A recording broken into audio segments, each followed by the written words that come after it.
Le président de la République restera en fonction jusqu'à l'élection et l'installation du nouveau président. Bana IDPS, vous devez soutenir un tel président. Balingaki babo ma IDPS.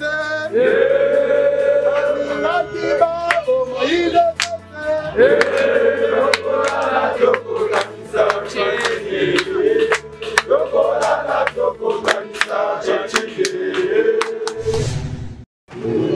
Le président de la République restera en fonction jusqu'à l'élection et l'installation du nouveau président. Mais il mais Facha Zana Noeli Pona 5 ans. Bozo linga ko destituer Asali nini mbeba nini Asali. Il doit pas suivre. Viva. Moutako Sabinote. Président Nabino va faire quelque chose. Azana Bandani, Bako, conseiller, Azana ba juriste, danger. Donc Makambo président Asali est constitutionnel. Oh yazo boya, Congo Moussus Azana Ngambo Asala nini? Regardez mon lobby.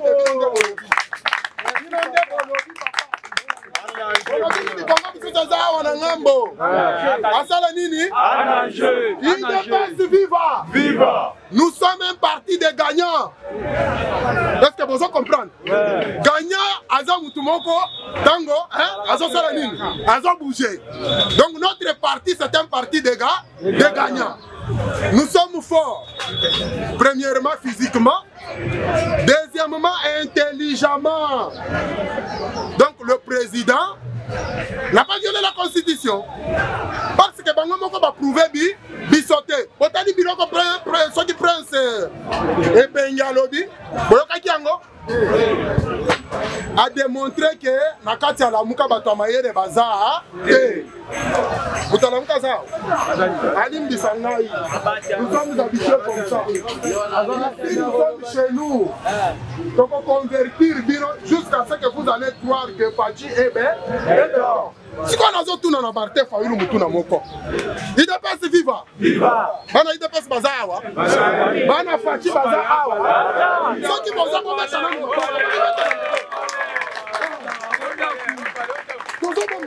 dans la vérité pour les Nazo tuna na Ndeko Fayulu. Ndeko Fayulu yebisa biso.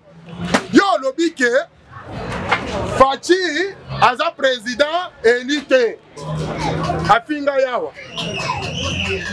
Alobi nini? Azana ni pas patin. Marionnette. Oh président ceci et cela. Bien sûr le thé. Mais mouto yo on dit maté. Les gens ont le va destituer quelque part. Bandeko photo c'est quand même Ndeko Fayulu t'encourager. Andimi Fachi ben non. Andimi Boye bisa Martin Fayulu salini non Andimi Fachi ben non. C'est-à-dire Aza président na yo. Oyo zalaki président élu de Facebook mais confiné aux États-Unis. Un président ici en train de régner qui s'appelait comment? Fachi Beton. Félix Antoine Tshisekedi Tshilombo. Bobetela maboko. Pique rouge béton. Mes frères, on veut destituer notre président, il a fait quoi? Il faut que la vérité quoi. Bato Cameroun bazo lo babozo Paul Biya, bopesa biso Fachi. Est-ce que nazo tuna? Na époque il y a sénateur, mon frère Ndeko Kabila. Est-ce que vous comprenez? Sénateur Ndeko Kabila. Est-ce que Fayulu a pu quelque part à Sali, émission à lobby, Kabila lobby toujours destitué, Fayulu a tambolé librement. Quelque part, ça me fait la joie. Je saute, j'ai dit Fachi est c'est-à-dire l'état des droits à marche. Je vous dis la vérité. Votre président, notre président de la République, Azana souci à population. Alingi Congo Azanganambo, Jusqu'ici a violé la constitution.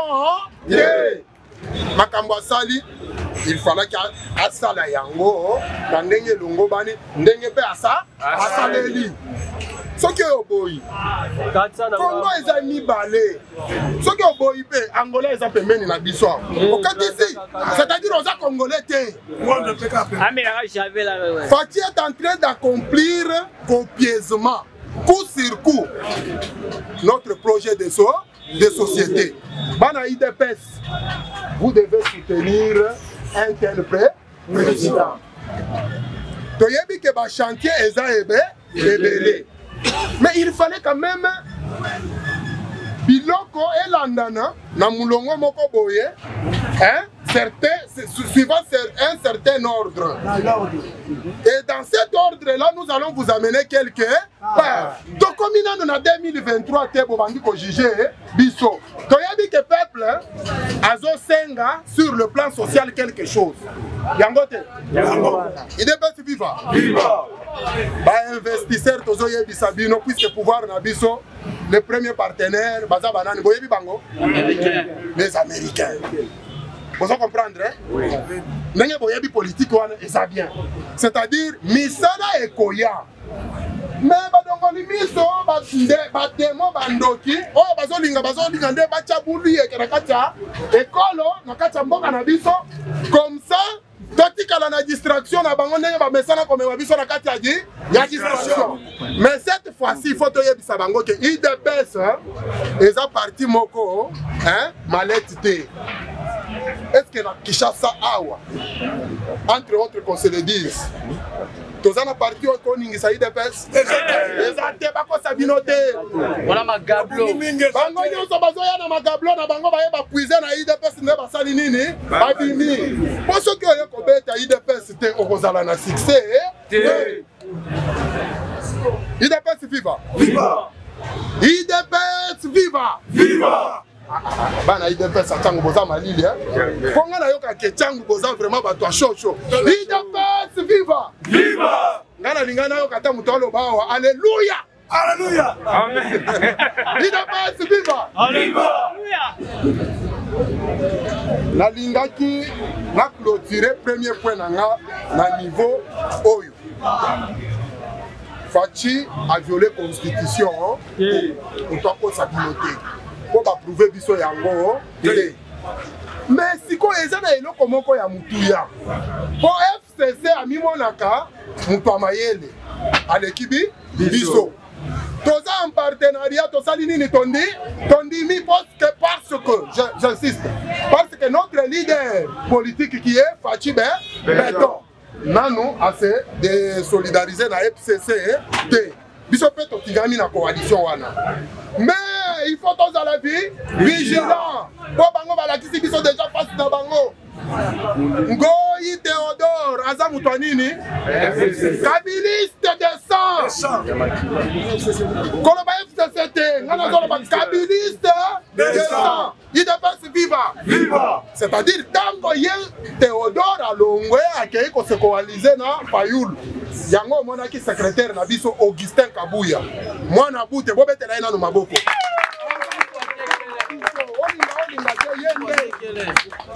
alors Akimaki alobi nini Fayulu joue les jeux de FCC bamisusu balobi o Augustin Linga aloba nini ainsi de suite oyo alobaki nde yango alors tolingi to appeler bino bacombattants na vigilance. Vous devez être vigilant et vous devez veiller sur chaque mouvement dès la rentrée parlementaire, puisque la politique du pays se joue à quel niveau? La politique du pays se joue au niveau du Parlement. IDPS viva! Viva! Et c'est moi ça? IDPS viva! Viva! Voilà ezali première communication. Deuxième communication, ils ont concerné ce qui est parti na biso. Bana ndako bazawa. Bana IDPS bazawa. Bana kona ningi na révéler bino stratégie à Munguna. Toye manano ka mwanzembo. Balingaki babo ma IDPS. Balingaki babo ma IDPS.